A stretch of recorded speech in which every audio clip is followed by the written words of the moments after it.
ornithologist are you? Riley is using the pause to light one of his foul-smelling, cigarette-thin cigars. I examine the lump of feathers in my lap. In flight, the most obvious feature of a nighthawk is its long, slim wings, conspicuously banded and bent at the elbow. Nighthawks are sharp, precise predators. This pathetic thing I'm holding, softly mottled and still, looks defenseless and fragile. The eyes are open but glazed. Riley exhales a cloud of blue smoke. It dead? Yeah. Throw it in the back, okay? I'll wrap it in plastic, and in 2 or 3 days it'll be ripe enough to use as bait. That's disgusting. If I discover a new species, I'll name it after you. I don't know if I want my name forever linked with a dung beetle. 15 minutes of fame, he grins as he turns the key and the Jeep's engine howls. I smooth the breast feathers of the dead bird in my lap. I had never realized that nighthawks were so beautiful. Please. I'm surprised that my voice trembles when I say this. Drive a little slower, okay? Will do, babe. He tosses the still glowing cigar butt into the darkness of the surrounding jungle. What were we talking about before?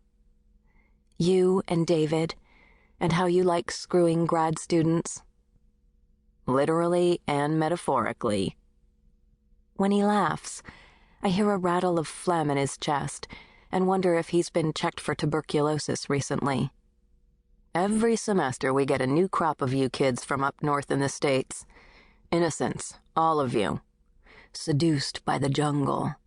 You have no idea what all this heat and humidity does to your hormones. I've set up experiments. Keep beetles in the fridge for a few days, check their hormones. Nothing. Nada. Zilch. Get some live ones from a pile of fresh shit in the jungle, and they're off the scale. How do you test for hormones? Grind them up in a blender. Then centrifuge what's left. You test grad students the same way. Riley cackles. Don't have to test. I can see it in their eyes. It's all the fecundity down here. You can't help but be horny. But most of the grad students at the station are men. Everyone's got at least one hole. Riley, you are truly disgusting.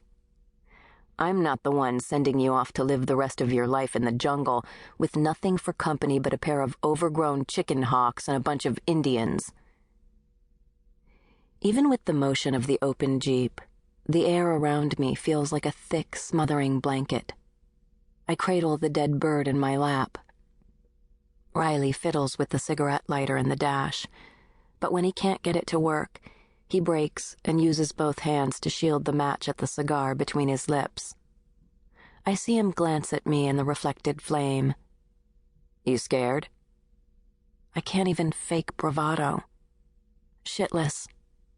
David's an asshole for doing this to you. I told him that. I'm not even qualified to research eagles. All of my other work has been with songbirds.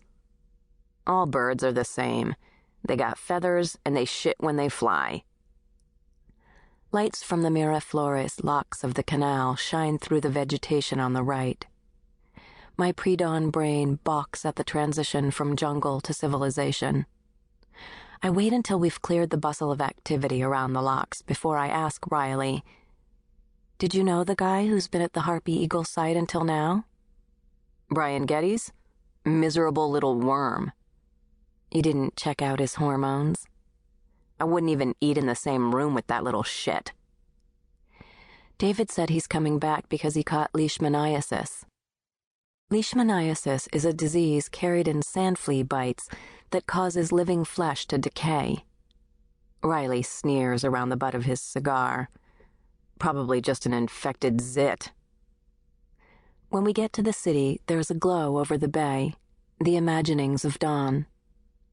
I remember how confused I was my first morning in Panama by sunrise over the Pacific Ocean. We drive past the slums that were shelled during America's Operation Just Cause. Riley finishes his second cigar, snuffs the